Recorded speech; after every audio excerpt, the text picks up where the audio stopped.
ஓம் சாய்ராம்.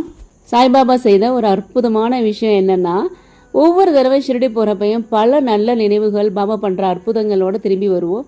ஜனவரி மாதம் ஷிரடி யாத்திரா போகும்போது பாபா பல அற்புதங்கள் செஞ்சாலும் துவாரகாமாயிலேருந்து கிளம்பும்போது ஒரு மனசில் ஒரு கவலை.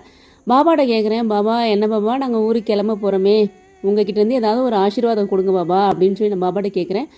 அப்போ நான் பாபாட்ட சொல்கிறேன், பாபா உங்கள் ஃபோட்டோ மேலே ஒரு பூ இருக்குது பார்த்தீங்களா, அந்த பூவை வந்து கீழே விழுந்ததுன்னா உங்களோட ஆசீர்வாதம் கிடச்சதை நான் எடுத்துக்கிறேன் பாபா அப்படின்னு சொல்லி நான் பாபாட்ட சொல்லிகிட்டு இருக்கேன்.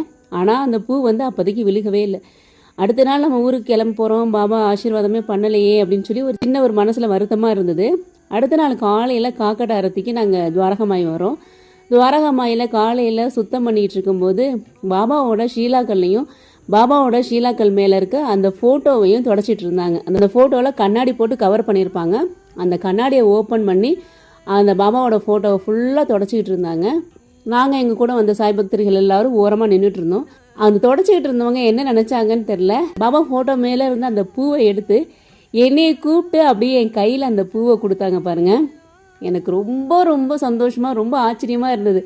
ஏன்னா பாபா அந்த பூ விழுந்ததுன்னா நீங்கள் ஆசீர்வாதம் பண்ணதான் நான் ஏற்றுக்கிறேன் பாபா அப்படின்னு சொல்லி முதல் நாள் நைட் நான் கேட்குறேன். அடுத்த நாள் காலையில் காக்கட்ட அரதி அப்போது பாபா எனக்கு அந்த பூவை அவரே கூப்பிட்டு என் கையில் கொடுக்குறாங்க.